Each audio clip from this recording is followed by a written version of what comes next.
Evening, everyone, and welcome to Ask the ARC. Thank you so much for joining us tonight. My name is Carly Shortino Poulter, and I'm the director of the ARC Advocacy Network here at the ARC of Indiana. We are going to talk tonight. I know a lot of people, frankly, are angry with all of the changes that have been going on for the last 2 years, and the reality is, a lot of people are also just scared, and that's what's feeding into the anger. And I think that's completely justifiable. And but what we're also hearing from people is they want to make a difference. They want to make sure that they are protecting their loved ones with disabilities. They're just not 100% sure how to do that. And so tonight, I am very pleased to say that we have a special guest to join us. Kim Dodson is the CEO of the ARC of Indiana, and she has been running our public policy and our lobbying programs for more than 20 years now. So she is very, very well versed in all of this, in what is effective and in what is not effective. Because if we want to make change, we've got to make sure that we are doing things the way that will have the biggest impact. And so I'd like to welcome Kim Dodson tonight. I'm also going to say we are going to make every effort to have tonight's webinar, but I also recognize that a lot of people have, are having weather issues. We've got rain rolling in where I'm at. So if we get disconnected, I will apologize to you all up front. We are also recording tonight's webinar. So as you ask questions, please keep that in mind because we will be posting this to our YouTube channel. So as you have questions, go ahead and put those in the Q&A, and we will address those as we go along. So I'd like to welcome Kim. Thank you for joining us tonight.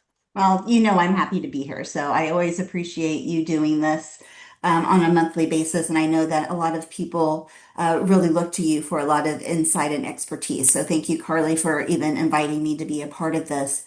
I just want to echo for a second what Carly said. There is so much going on right now, and we know that it's just a scary time, right? Because you just don't know what all is going to change and how it's going to impact you and your family. So thank you for all hanging in there with us. Please know, always reach out to us. We are wanting to hear from you to know what is working well. We know that there's a lot not working well. Let us know. Because we use the stories to tell, our administration and our decision makers how things are really going. And so we need to hear from you in order to do that. So thank you for joining us tonight. I do just kind of want to level set for a second because I don't get on Facebook all that often. But when I do, I have seen some comments here and there about kind of misunderstanding who the ARC is. So I do want to level set for this for a second. The ARC of Indiana, we are a statewide not-for-profit organization. We are not part of the state. We receive zero state funding and zero federal funding. I've never been so glad to say that, right? We won't receive any federal dollars at all or no state dollars. We are not even a quasi-state agency at all. So we are a not-for-profit organization. We also are a family-run organization. So we were founded in 1956, proud to be celebrating our 70th anniversary this year. But we are a family-led and family-organized membership organization. About 75% of our staff, including myself, are either people who identify as having a disability and or a family member of a loved one with a disability. And I think that makes us really unique because when you call the Advocacy Network, those are people who have walked in your shoes or very similar shoes. If you talk to some of our trust staff, those are people who, some of them have family members and again, truly understand the experiences that you're going through. So please know in this crazy world that we are in right now with all of the redeterminations and all of the changes, we are going through it with you. And if we haven't gone through it yet, we know we will very soon, right? So we're kind of all in this together. And I really hope that we're all in this together, working together, and really finding ways to unite rather than to divide and pit ourselves against each other. So just kind of wanted to share that for a second. Many of you know that we are a network also of providers. So we have 41 chapters throughout the state of Indiana who are connected to the Arc of Indiana. Of those 41 chapters, 22 are providers of Medicaid services, 19 are advocacy. I say advocacy only, but we know it's not just only advocacy, right? But those are organizations that truly do work on like lending libraries, support groups, social events, those type of things. The Arc of Indiana, we don't receive any Medicaid services. We are not a Medicaid provider at all. So that's just kind of another myth that I wanted to dispel from the beginning. Carly, am I able to kind of cycle through our um, You should be able PowerPoint? to. Are you able, do you have yours up or do I need to pull it up? If you can pull it up. Okay. All right. Hold on one second. I'm going to have to reclaim host really quickly. Okay, sorry. No, that's okay. All right. So let's go ahead and get started, everybody.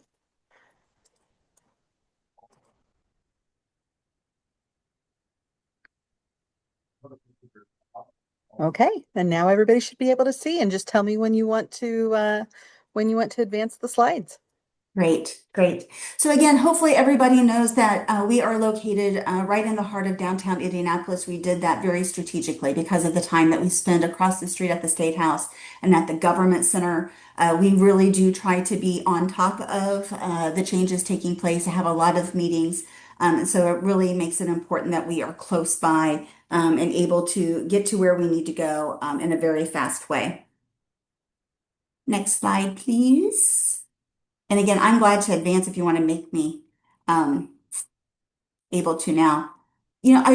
This is a slide and some pictures that unfortunately I am finding myself thinking a lot about right now and actually talking a lot about right now. I don't want us to forget where we were and how far we've come. So if you look at these pictures, these are real pictures of institutions that we had, quite honestly, not too long ago in the state of Indiana. So we closed our last institution in 2009. So for those of you on here who have children less than 20 years of age, good for you in the sense of not knowing what institutions were like back in the day. But we also need to be really concerned about if we don't find a way to really stabilize the growth of Medicaid, if we don't find a way to protect home and community-based services, this is what's being talked about. Just a couple weeks ago, I was, in a meeting with some education leaders, and our schools are, these are their words, really having a difficult time with students that they perceive as having behaviors that are disruptive to other students. There's a legislator who said, should we think about building a facility where we can start teaching kids with disabilities again? That's horrific, in my opinion, right? We cannot go back. And so we really do have to find a way to educate legislators, educate families about the history that we are so proud of here in the state of Indiana. And again, making sure that our dollars keep getting invested in home and community-based services and not going back to these institutions. That bottom left-hand corner gets me every single time, right? I am a person who I would have had 20 kids if they all would have stayed under the age of 6. I love toddlers. And to walk through an institution and know that these babies were just maintained and never taken out of the crib and hugged and loved and kissed and read to, all of those things, that's heart-wrenching to me. And we refuse to go back. This is a slide also I'm spending a lot of time on right now. And as you look at that, I'm sure you will, think of things that aren't on there. But these are kind of the big issues facing people with disabilities and all of you as families right now. That's a pretty long list, and it's a pretty major list. These are extremely impactful issues that, again, are really taking a toll on our service system as we know it. and really wreaking havoc in people's lives. I'm sure I'm missing something. So if you see something missing, add it to it. I will tell you that when I put this together, the other thing I failed to put on this slide, but I've added it since I gave this to Carly, is the changes that happened earlier this year on B-Man, recreation therapy, and music therapy, right? So those changes on there. But these are changes that, again, over the last couple years has really gotten the attention of families and made changes that kind of just stirs up all of this turmoil, right? And just not knowing where things are going to land. We are still learning a lot about our new administration at the state and federal level. Kind of what are their priorities? Where are they, going with Medicaid and Medicaid services? What are they thinking? About things. And so we're learning that still, and we're still kind of building relationships to a certain extent. So we're paying attention to that. We also know that this coming November we have another election. So there's going to be new legislators elected in early November. That means we're going to be building some new relationships, dealing with some new leadership, dealing with new committee chairmen. That's going to have a huge impact on, again, policy and what's done at the State House that will lead to what's done at FSSA. And that will lead to an impact on people with disabilities and their families. So again, we recognize that all of these issues on top of one another really create a lot of angst and a lot of anxiety and a lot of fear. Um, we feel it too. And so we know all of that, and it's why, quite honestly, that the Arc of Indiana has started down a couple different paths over the last year and a half that we want to share with you. And I want to share with you a little bit tonight of what the Arc of Indiana has been working on.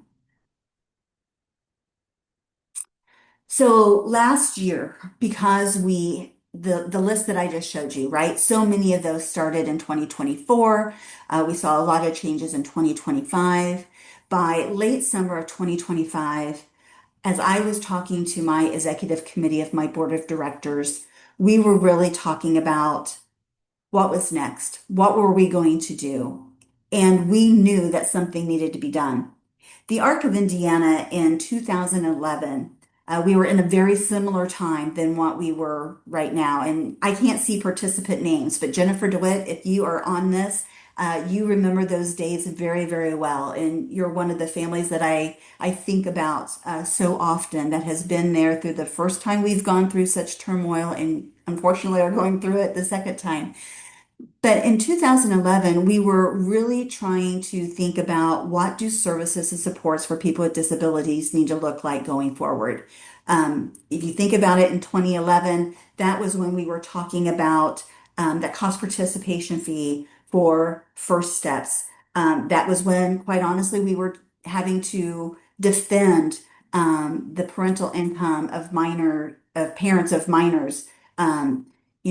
Being collected and put to use to put forth some cost participation fees. We brought together what we called 20 of the best minds around the country to look at what was happening in Indiana, see what was happening in other states, what were successes, what were failures, what were some of the things we needed to bring to Indiana to really be innovative in services and supports for people with disabilities. We worked together in 2011.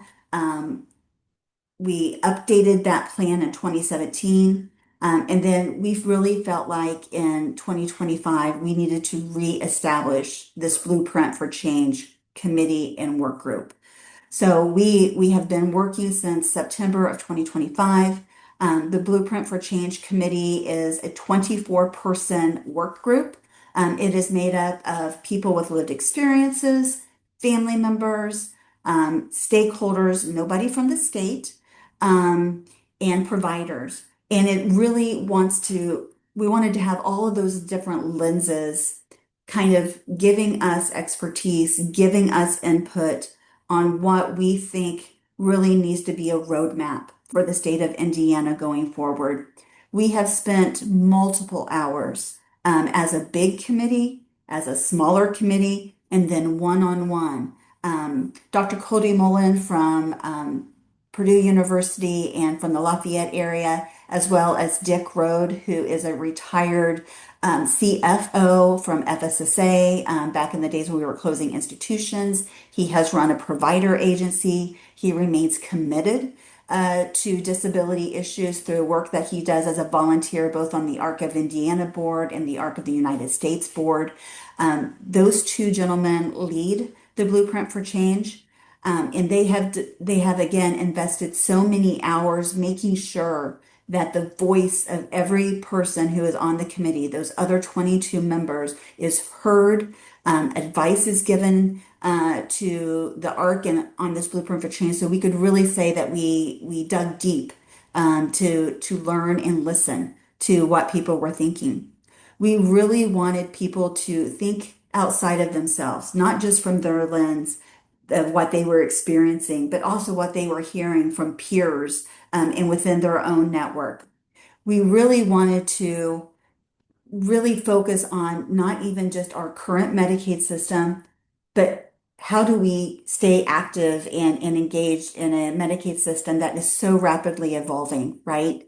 And how do we build a system that maybe people reduce their reliance on so that the next change doesn't really disrupt a family like it is right now? We really needed to build a system that is more sustainable, and I hate using that word, but we also needed to create a stable system. So we began our work in September of 2025. I am glad to say that we are having our last full committee meeting next Tuesday. It is our goal to have a final report approved by the committee on Tuesday. And then that final report will be provided to the ARC of Indiana's Board of Directors on Saturday, September 12th. Hopefully it is voted on by the full board and approved. And then after that, we hope to finalize, format our final report and make it public. As we looked through all of the conversations on that blueprint, three specific things kept arising. And so as we look at kind of our visions for our Blueprint for Change, it kind of falls into three categories. One is that strategic priority one, improving provider accountability and transparency. Again, it is so clear to us that so many families, so many individuals are not aware of the services they receive, how much those services cost the state of Indiana, and how much their providers are billing for those services. There's also just a lot of concern about the transparency of providers and the number of providers in our state. So there's a lot of work being done of how do we improve on our provider network, that transparency, and how do we continue to promote people who receive services being good stewards of public dollars in the waiver program. The other thing is strategic priority two. This is something we've talked about for years and years and years and years and years. And that is truly creating a person-centered support system, right?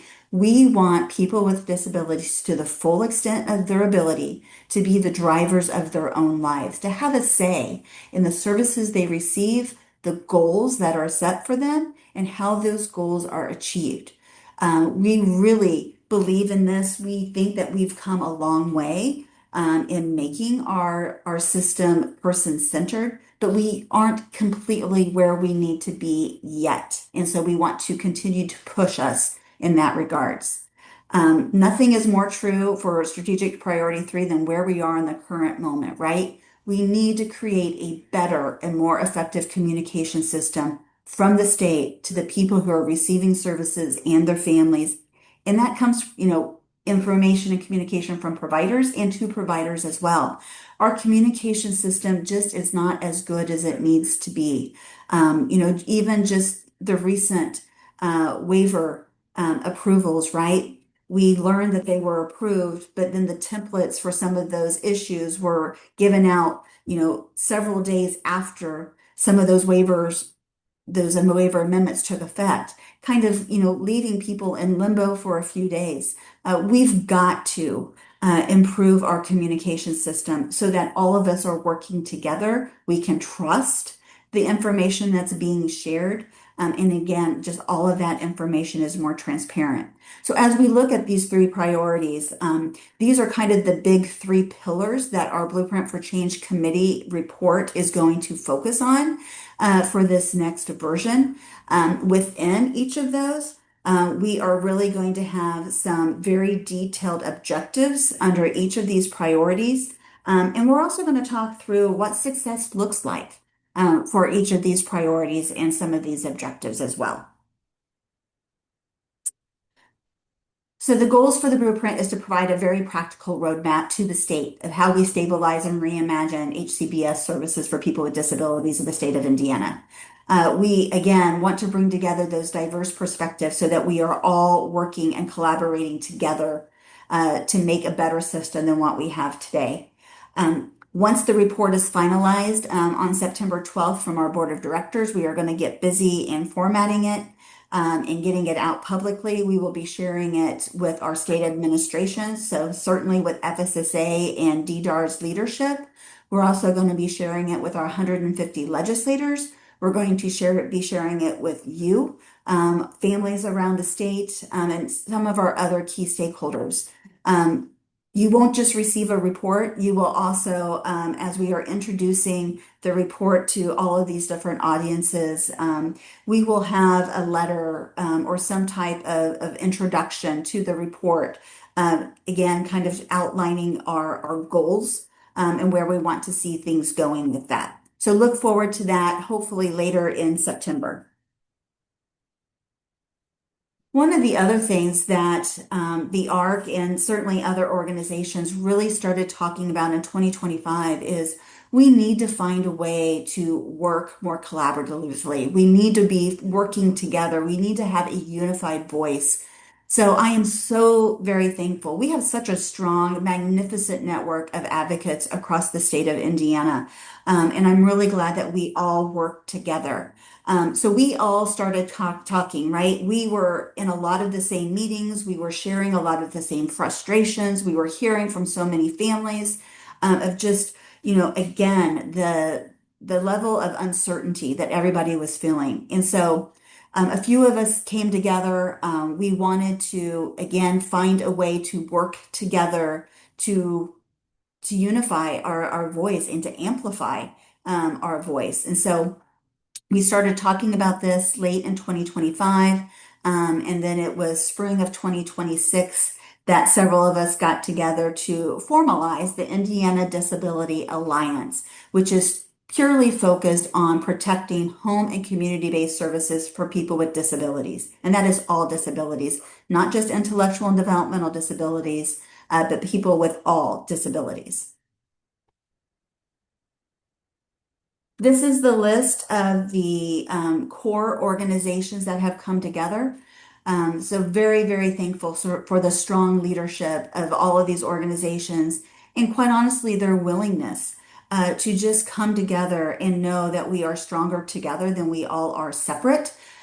This is a group of people who is spending an awful lot of time together. We are developing a lot of resources. We are creating a website that will be launching very soon. And Katie Myers, if you're on there, a special shout out to INSELC, who is doing a lot of work with building our website, putting some resources in place, and launching that website for us. So much is being done behind the scenes that all of these organizations are a part of. Not only are we all lending our staff and expertise as volunteers, but we're also putting up some additional resources, financial resources to get things off the ground. And so just very, very, very thankful to these organizations that have decided to work alongside the ARC again to make a difference going forward. There's a lot of different ways. So even though it's just a core group of us kind of doing the nitty-gritty part of the Indiana Disability Alliance, we are not going to be successful if it's just the 7 or 8 of us. We need you to get involved and engaged with us. We are seeking community partners, and so thank you to all of the other organizations that have already joined us as community partners.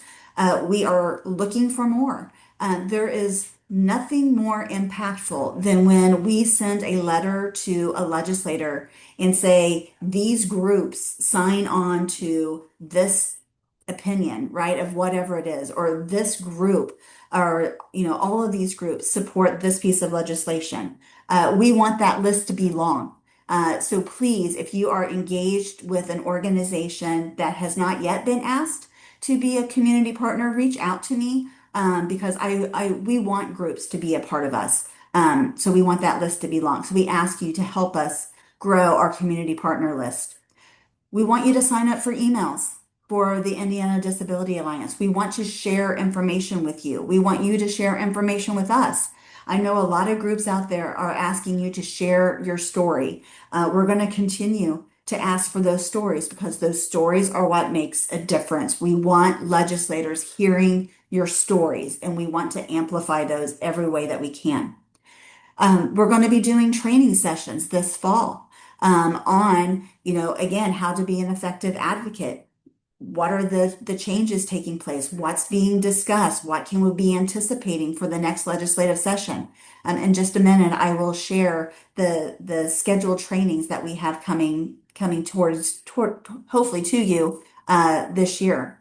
We also are going to have a rally. So again, this is something that I've seen a few times on the social media that I've been on a little bit. We are going to have a Protect HCBS Services rally at the State House later this fall, and we'll talk about that here in a second.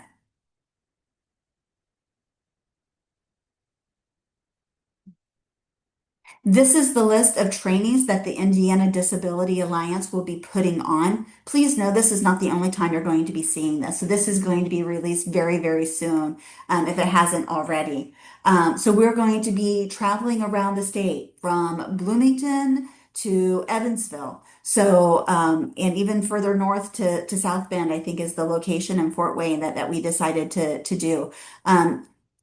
Find one of these that are close to you. I know we can't go everywhere, and I apologize for that, but be engaged with us. Also know that we're going to do some things virtually as well. So if you can't make it to any of these in-person meetings, you're not going to miss out on the information. We will find a way to get the information to you, and we'll be holding some virtual sessions as well. As we get a little bit closer to the legislative session starting in January, that December 15th one, we're going to start talking specifically about what can we expect at the State House. By then we'll know where we are with, leadership within the state Senate. We will know, who our committee chairmen are going to be. We will know kind of the pace that we expect for the legislative session. If you see that also down there, November 17th, right? That is our State House rally. So we're going to make plans for that as well. Next slide, please, Carly. So again, State House rally. When is it going to be? It's on Tuesday, November 17th. Why that date? That is Organization Day at the State House. So that is the day that all 150 members of the Indiana General Assembly will be at the State House. That's kind of the official first day of session. We want to pack the State House, and I mean pack the State House. We need at least 800 to 1,000 people to be at the State House that day. It does no good to have a rally if it's only a couple hundred people. It is not impactful. We know how many people have been impacted by the recent changes being made. We need you there. We are going to do everything we can to make that as easy for you to get there as possible. We are working on transportation. We are working on parking. We are working on lunch. We are working on themes and all of that. So hang with us as we work out all of those details, but mark that day down as Tuesday, November 17th at the Indiana State House. The We don't have a theme yet. We're working on it, but the mission is going to be protect home and community-based services for people with disabilities in the state of Indiana. Now, the one thing that I also know is by November 17th, that is too late to get engaged. We need you getting engaged right now. Again, Carly says, we know you're angry. We know people are saying, what can I do to make a difference? That cannot wait until November 17th. November 17th is too late. We need you to do things now. All of you have an elected official right now. All of you who have candidates running to be an elected official right now, you need to be talking to all of them. You need to be sharing your stories. You need to be sharing your stories of what your family is going through on the redeterminations, both for the redeterminations of eligibility for Medicaid and Medicaid waiver, right? Those are two very different issues. And thank you to the Families United for Care for some of the new materials you put out. You put it out so it's really easy to understand, and we appreciate that. We need you to be telling your stories. No story is too insignificant for people to hear from you. We need to tell them in very plain English what is happening. Again, we have a part-time legislators. Most of our legislators do not understand Medicaid and they don't understand Medicaid waivers. We need to spell it out for them. You also need to specifically and clearly ask for their help.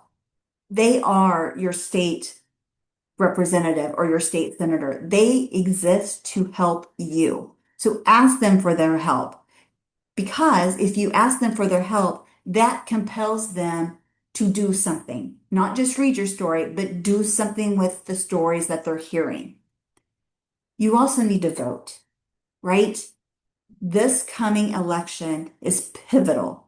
We have got to make sure that we are getting people elected to office who understands our issues, who care about our issues. So do not be shy. Now is not the time to be shy. Ask those hard questions. Ask them, where do you stand on Medicaid? Where do you stand on disability issues? Find out where they stand. And if they don't stand where you want them to, cast your vote accordingly, right?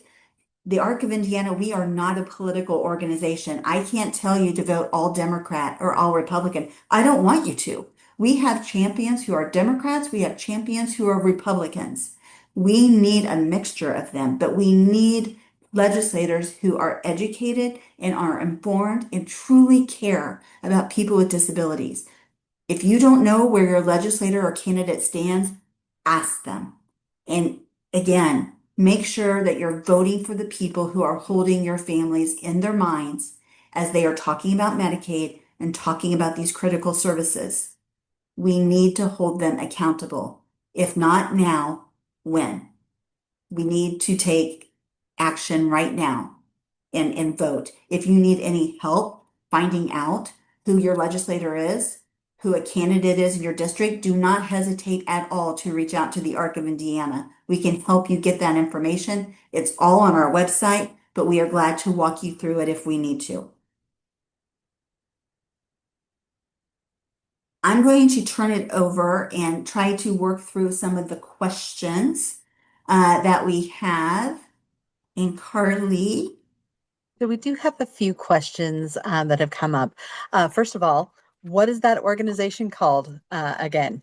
And I think she means the Indiana Disability Alliance. yes, Indiana Disability Alliance. Carly, I am not seeing the questions and answers. Oh, you Or have the to click questions, I on should say. more and then click on Q&A. Let's see.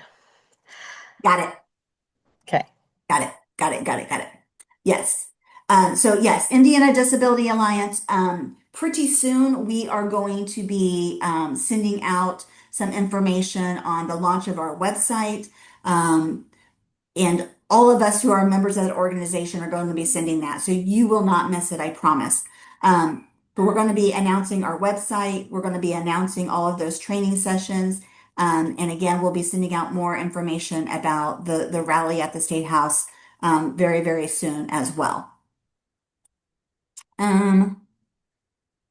let's see.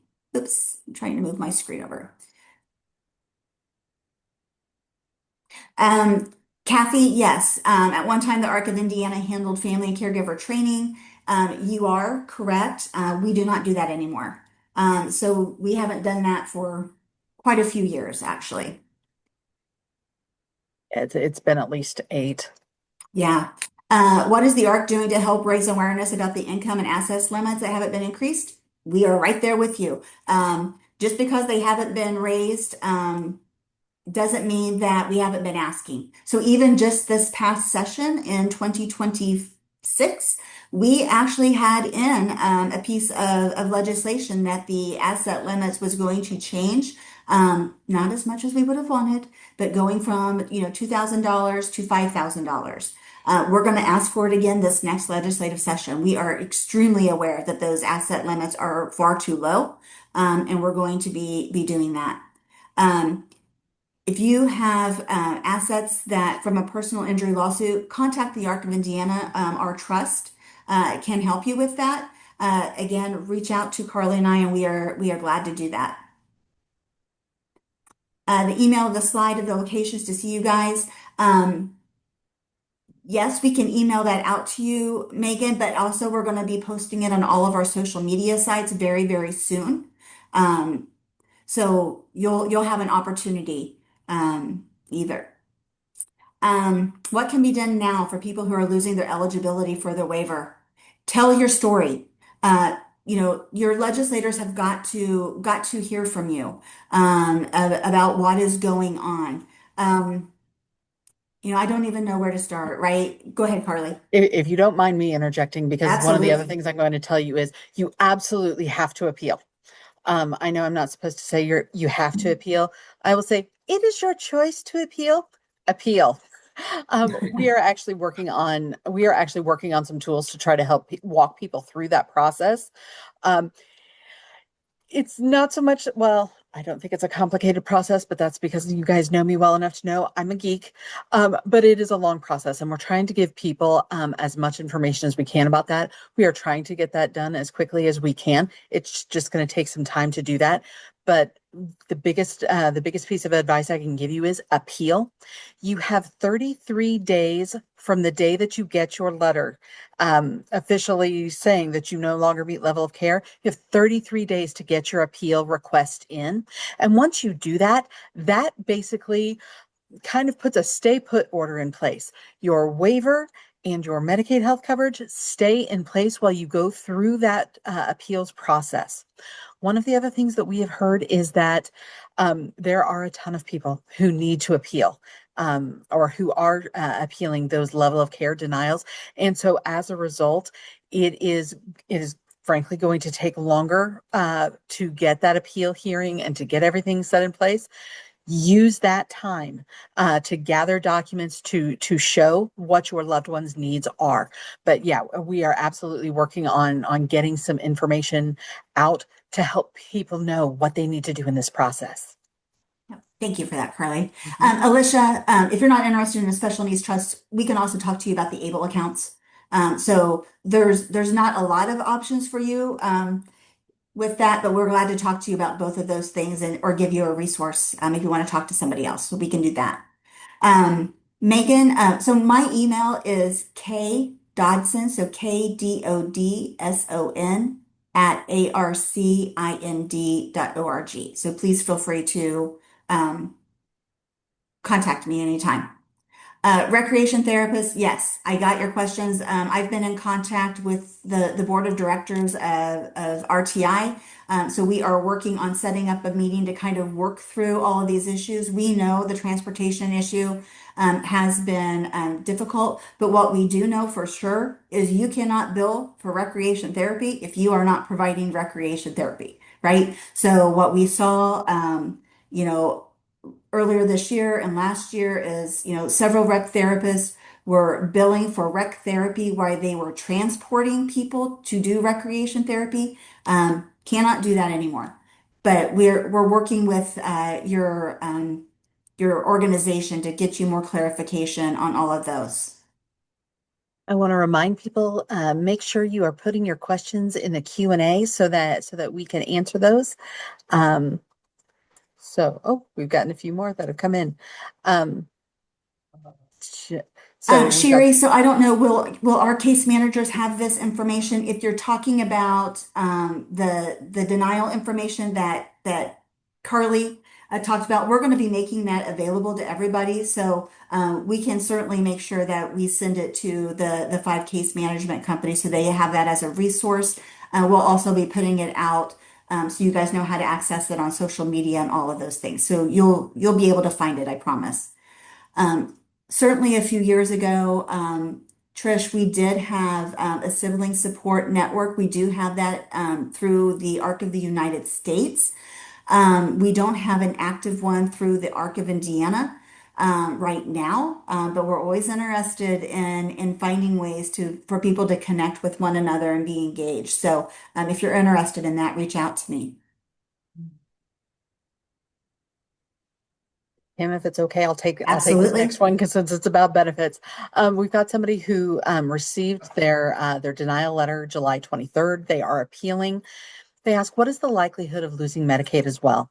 And it's linked to the person's SSDI and their Medicare, their Medicare Advantage, dual special needs plan. How does that all work? First of all, when you have a waiver, it provides what are called special income limits. And guys, I'm not joking. That is actually the official title of it is special income limits, as generic as that sounds. But what it does, when you have a waiver, it provides those special income limits.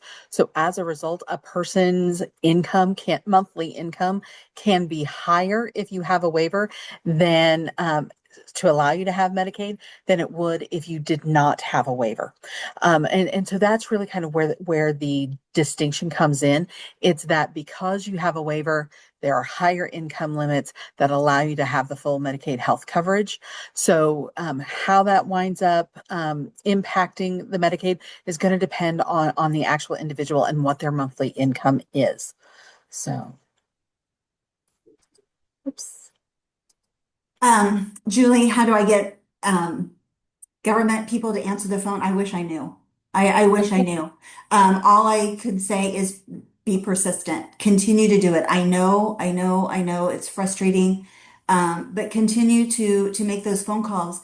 And I would say if you aren't not getting people answering the phone, think about that, right? If they're an elected official, think about if that's what you want from your elected official. There's other options out there. Um, Keep that in mind when you go vote. And if you don't mind me adding in, this is because it is election time. Maybe one of the things is you try to reach them through their official offices. Sometimes it's also good to try to reach them through their campaign, whether it's their campaign Facebook page, their campaign website, saying, "Hey, I live in your district. I have a loved one with a disability. I'd love a few minutes to be able to talk to you. Could we possibly get coffee?" To talk about these issues, something along those lines. So, and part of the issue is, as Kim said, we've got a part-time citizen legislature, so they're not in their legislative offices right now because it's not session time, but they are absolutely paying attention to their campaign websites and their campaign Facebook pages. Yep, yep. Um, have there been decisions overturned yet? So I don't know which decisions you're speaking of. So if you are talking about some of those pending denials for the waivers that the state is specifically looking at, yes, we do know that there has been some decisions reversed, some denials reversed. We did ask yesterday at the DDRS Advisory Council what that percentage is. They did not know it, but they are looking into it and are supposed to let us know that information. I don't know if it will be before the October DDRS Advisory Council, but certainly we will bring it back up again at that next meeting in October. I also want to point out that yes, the state actually reversed their decision on the live-in caregiver rate reduction, and they reversed that decision specifically because of you guys, because you spoke up. You talked about how this impacted you. You explained to them how this worked in real life. You used your voice, and this is an example where it worked. So I know I've had people ask, especially because we've been going through this for 2.5 years now. I've had people ask, does sharing your story, does speaking up even matter? Does giving public comment even matter? It absolutely does, and that's a prime example of it. Absolutely. The next question is, how do I appeal? In the letter where they that they sent you denying your loved one's level of care, there is a form in there specifically that you can sign and return that will act as your appeal. You are also welcome to add a letter in with that as well. And basically, it doesn't have to be long. It can be as simple as, we really disagree with this decision and we wish to appeal. And we wish to ensure that our loved ones' benefits and services stay in place while the appeal process goes forward. You do not have to have everything together when you file that appeal. And that's one of the big things I want people to know. You don't have to have it all ready. You just have to raise your hand and say, hey, I want to appeal. Send in that form saying, I want to appeal. That keeps everything in place while you're gathering all of your documents and all of your evidence for your appeal case. Just a question about should individual agencies regarding public statements? Yes, yes. If you work for an individual agency and you have an opinion about what is happening right now, yes, make statements. Um, I think the media is paying attention to what is happening. I think again, legislators are paying attention to what's happening. We need everybody who is hearing from people who are being harmed by some of the recent decisions to speak up. Um, so please, yes, make those statements. I want to jump down to Amber's because this is something that keeps coming up, and I want to be very I just want to hit it. So recently, yes. So Secretary Rowe was in a meeting that the Arc of Indiana hosted. He brought up that they are collecting data regarding parental income for minors on the waiver.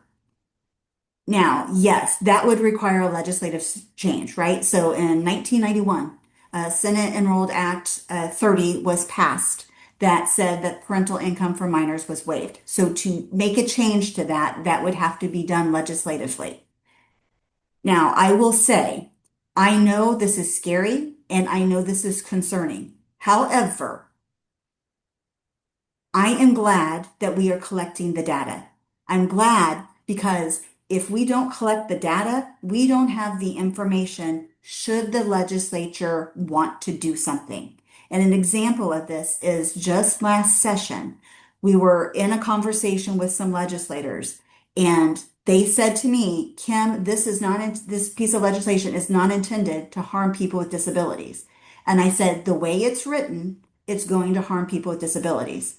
In the past, legislators would say, help me tighten up that language. The exact opposite happened this year. They said, you know what? Let's go ahead and keep the language as is and see if it really hurts people the way you think it's going to. That's not good. If we don't have the data, if FSSA doesn't have the data when the legislature starts talking about parental income, then the legislature is going to make decisions without understanding the impact. We want them to know the impact. We want them to have that data. Even just earlier today, I was in another meeting and somebody said, well, what happens if I don't, give that information? Then we're going to be letting the legislature make decisions without correct data, right? So again, I know it's scary. I know that it's uncomfortable, and I know that it's hard, right? But we want them to make informed decisions. And I will say this, just because Secretary Rowe is collecting the data does not mean that he agrees that parental income should be should matter, right? So my last conversation with him, he agreed with us that people should not have to pay for Medicaid waiver services. I don't think his decision has changed in that. But just know that he is doing what he can to, again, make sure that he has that data, he has information. So if he's asked about some of these issues, he can push back because of data and does not, with him saying, I don't know, sometimes that's more harmful because then legislators just say, well, let's just do this then and see what harm it does. We want them to have good information as they make these decisions. I hope that all makes sense. Someone's asking, do services continue as normal during the appeal process if the individual chooses to appeal the decision? They are supposed to. And if they aren't, we need to know that right away because the intent is that if someone is appealing, their services stay in place. Yep. Someone else is asking, are resources available for legal counsel? They can be, yes. And part of the issue is that this is not an area of law that a lot of attorneys actually practice in. So trying to find an attorney can be a little bit challenging. Indiana Legal Services has expertise in this. Indiana Disability Rights has expertise in this. Neighborhood Christian Legal Clinic can help. The Legal Aid Society or the Indianapolis Legal Aid Society, despite their name, they have gone statewide within the last year. They may be willing to take on a case like this. It is something where it may be possible to get legal counsel, but it's trying to find somebody who actually understands Medicaid and specifically Medicaid waivers or Medicaid home and community-based services. Yeah. Um, I'm going to stand corrected. I thought I might get changed. So Katie Myers, thank you very much. So the Indiana Disability Alliance website is now live. So we are glad to share that with you. Please go to indianadisabilityalliance.org. You will find our website there. You'll find some information there. Thank you, Katie, very much for correcting me. Shane, thank you for being interested in the Disability Alliance and for your willingness to come to the State House in November. We're thrilled that we'll be able to see you there.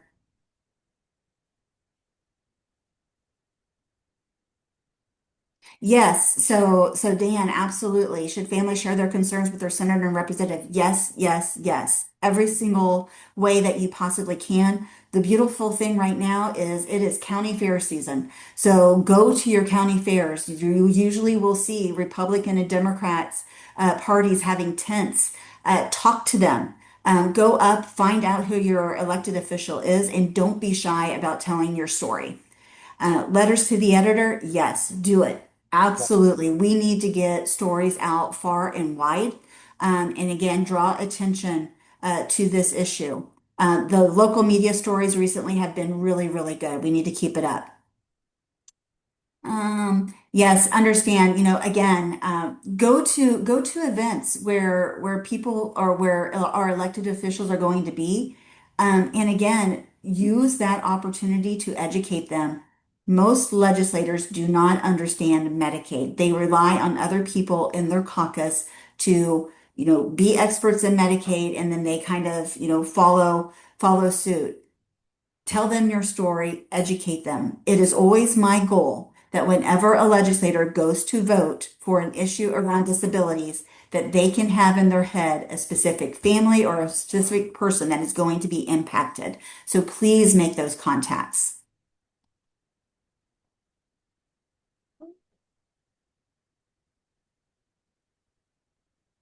So, I don't, let's see. Yeah.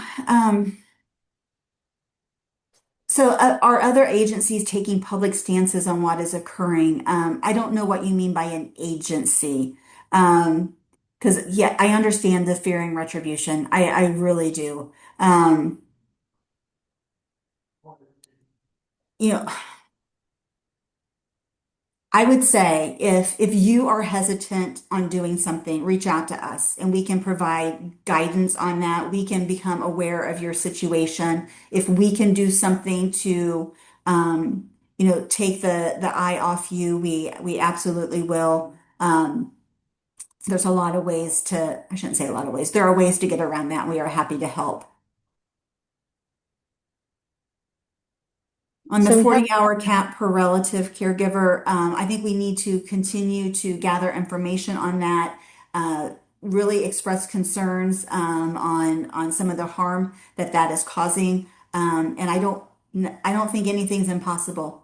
Again, I think we just have to advocate and be really clear on what we want.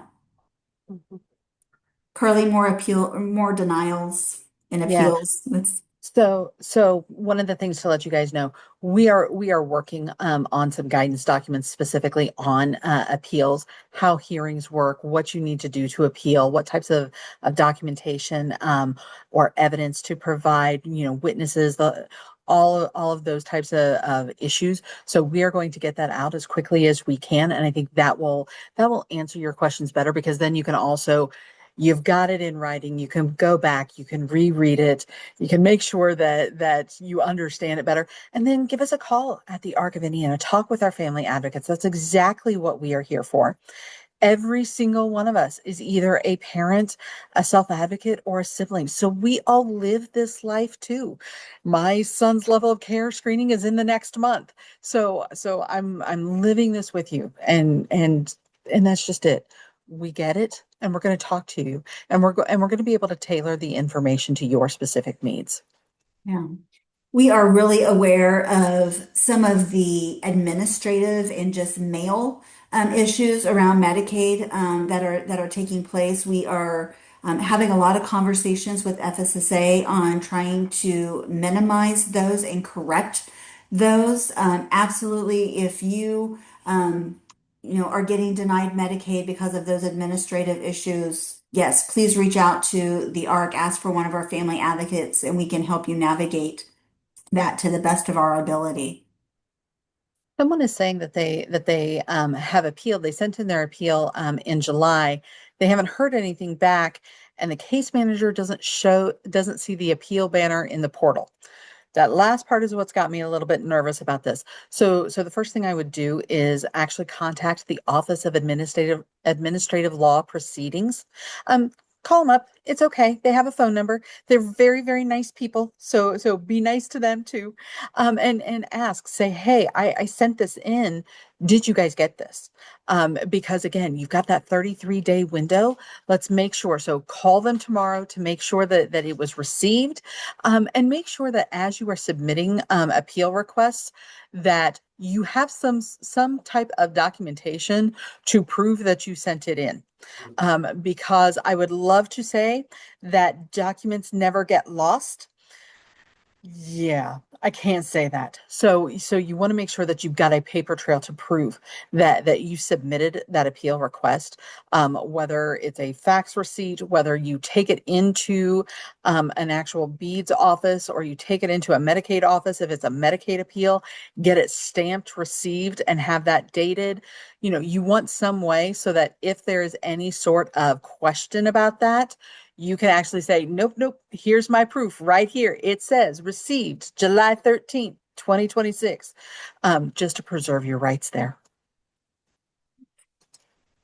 The provider moratorium, I don't know if it will be continued or not. I think the state of Indiana is working hard to make sure that we have good quality providers.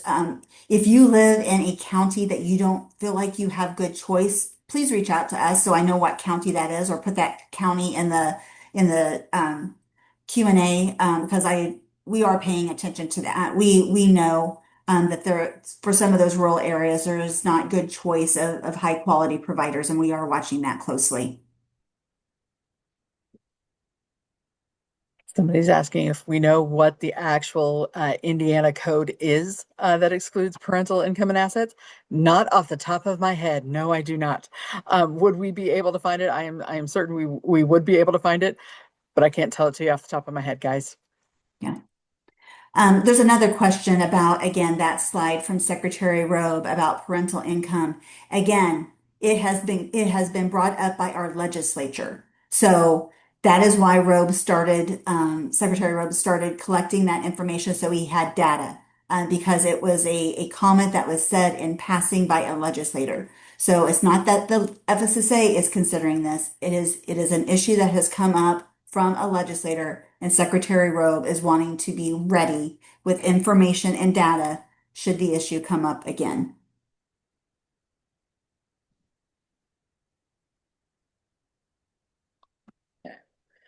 We've got a we've got a lot of questions that are coming in that, in all honesty, are perfect to talk to your legislators about. We've got a lot of people who are talking about the level of care issue. We've got a lot of people who are talking about the caps on services, the caps on paid caregivers, and how there's a difference between a relative paid caregiver and just a stranger paid caregiver. And why is there a difference? These are the exact types of issues that you want to talk to your legislators about, but you also want to make sure you're kind of organized in this, because in reality, you only get a few minutes, in part because that's all the time they have, but more importantly, it's also the attention span of most people nowadays. And so you want to make sure that you are refining your message, that you're hitting those most important topics to you and to your family, so that and that you are giving them enough of a background that they actually understand what you're talking about, because you would expect that they are state legislators, and they are the ones who fund things like Medicaid and waivers and all that. They have no idea. They don't know what these services actually are or how important they are. And some of them think, oh yeah, there are programs for that. Yes, these are the programs for that. And they don't always connect those dots themselves. So you want to make sure that you're giving enough background that they understand the issue, but that you're also tight enough in your message that they pay attention and listen and remember. There's a question about, again, should you reach out to legislators individually, as a group, specifically around the caregiver 40-hour week? We will, when we send out information about the rally in November, we will also encourage everybody to make a meeting with your legislators. And if you want to do that as a group, I say that's fantastic. I know I'm trying to get a group of families together with some legislators from the Brownsburg area. If you reach out to me, let me know where you live. We're trying to get attention to some legislators. It's hard right now because they're all running for office, and so it's hard to get them all together with the same calendar. But we will help you plan those meetings, especially at the rally and leading up to it. Do we Something have that's oh, sorry. I was just going to say we've got another question about appeals, and part of it is, once someone is denied, the case manager is required to create a transition plan to help somebody transition off. They're asking, does that actually work against the individual? It does not. It's simply that the case manager is required to do that. So you know. Let the case manager, create that transition plan. There may be some services out there that aren't even aware of that they may tell you as part of this transition plan. You are absolutely welcome to incorporate that in there. So, for example, if you have a loved one who has mental health needs or who has behavioral needs, and as part of this transition plan, they suddenly tell you about a mental health provider or a community mental health center that may have programming for your loved one, by all means take advantage of it. And if you win your appeal, you could still incorporate all of that in, but they are required to do the transition plan. Don't take that the wrong way. It is literally a requirement for them. Somebody asked if we had a template, if you're interested in holding a town hall in your local community. Absolutely. We have a beautiful template that our public policy team put together. We are glad to share that. So if you reach out to me via email or do our contact us form on our website, we will send that out to you. Thank you for the clarification on the agencies being individual providers. That makes perfect sense with that retribution issue. Again, reach out to us and we can help you navigate those. Several questions around lawsuits and class action lawsuits. Nothing is off the table. We hear you loud and clear. We see some of the things happening. Again, some of the administrative denials is absolutely catching our attention. We're paying attention to all of that. So I wouldn't say anything is off the table at this point. And somebody's asking about legal help.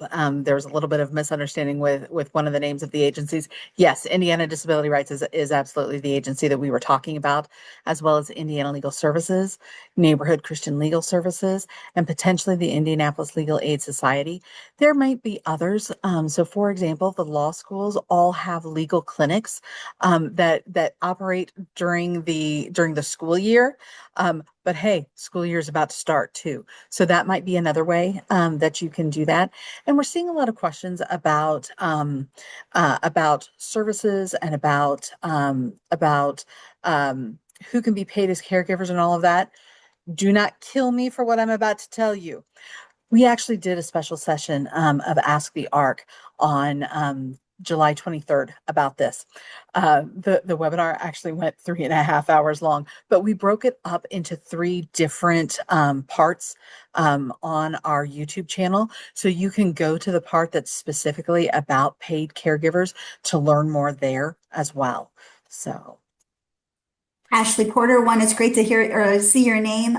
Does it matter to have contact with your federal legislators or just state? Please do both. Absolutely. You need to have and start building a relationship with both your federal legislator as well as your state legislator. So please contact both.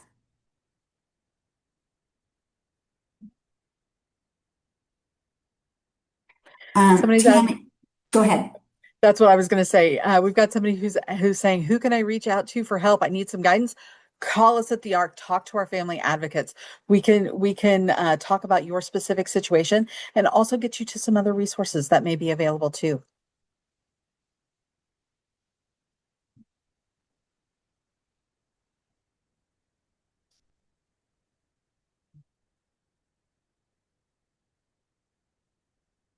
Let's see. Somebody saying, "I send everything priority mail, signature required at delivery." That is a good idea. Um, let's see. How long do they have to respond to speak once it's sent in for an appeal with hours cut in half for respite? How long? There's not a set time that they have to respond to an appeal request. And I know that that's really frustrating. And part of it is right now they are getting tons and tons and tons of appeals. So it is taking much longer.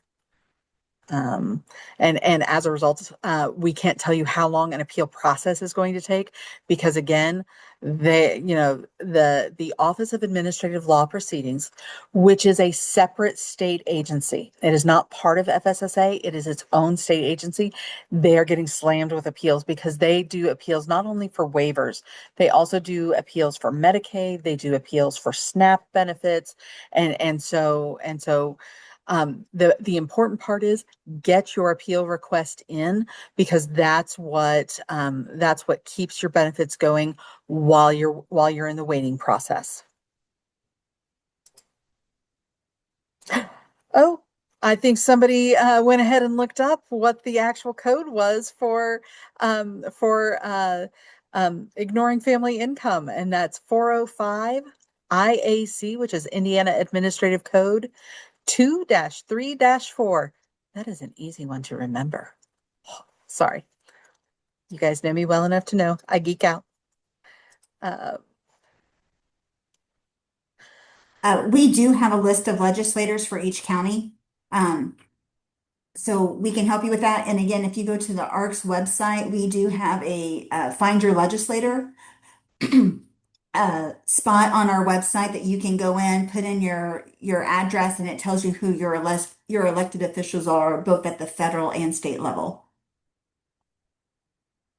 Somebody's asking, can you speak about the special circumstances for a child with an active health and wellness waiver who met the criteria for institutional level of care and currently receives waiver services? It's my understanding the income and asset information does not need to be provided to maintain health coverage under the disability category. Is that correct? That's changing. And that's what we're trying to share right now is that they are going to start asking for that information and you need to respond because just refusing that alone can actually be used to take somebody off of Medicaid health insurance and the official reason is failure to provide requested information. So While that has been true in the past, it is no longer true. If they ask for information, you need to provide it. Anybody can attend the State House rally, so you don't have to be a member of the ARC. You don't have to be a member of Down Syndrome Indiana. If you care about HOMA community-based services and you want to have your voice heard, yes, please come to the State House and be a part of our rally.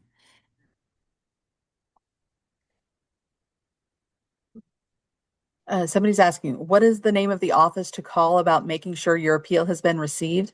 It's the Office of Administrative Law Proceedings.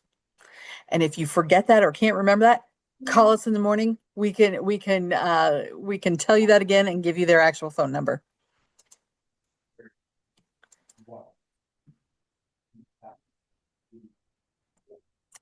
Somebody's running into a problem where people's services are just being stopped and there is no transition process. That is not supposed to be happening. Give us a call, my dear. Absolutely. Um,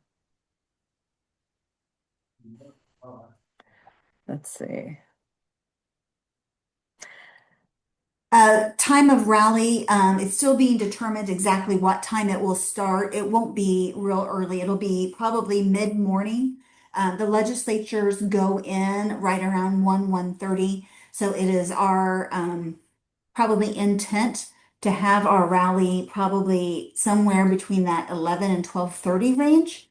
Um, Again, more details will be decided very, very soon. We actually have a meeting next week where we're going to be kind of planning all of that out. So we'll be getting that information out very, very soon. So again, I know we've got several questions that are very specific about services and individuals' specific situations. I think it's best to go ahead and give us a call at the ARC of Indiana. Our phone number is 317-977-2375. Ask to talk to one of our family advocates. I know that we are going to get a ton of calls tomorrow as a result of this webinar. So